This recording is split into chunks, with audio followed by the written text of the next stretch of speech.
41তম বৎসরের শ্যামা পূজার মন্দিরটি তারাপীঠের মন্দিরের আদতে তৈরি করা হয়েছে। একটা অবাক জিনিস দেখবেন, এই মন্দির দর্শন করতে এসে এই তারাপীঠের মন্দিরে আপনি তারা মাকে দর্শন করতে পারবেন। এই তারাপীঠের মন্দিরে আপনি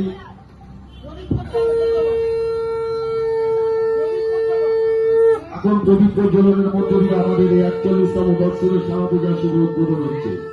প্রদীপ প্রজ্বলনের মধ্যে দিয়ে 41তম বৎসরের শ্যামা পূজার শুভ উদ্বোধন করছেন নরেন্দ্রপুর রামকৃষ্ণ মিশনের ঋষিকেশানন্দজি মহারাজ আমাদের মধ্যে উপস্থিত আছেন।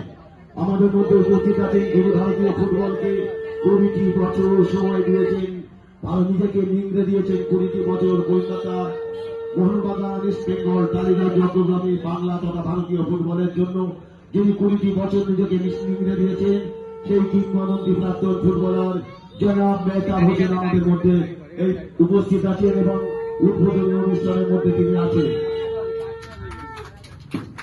শুভেচ্ছা আমার কাছে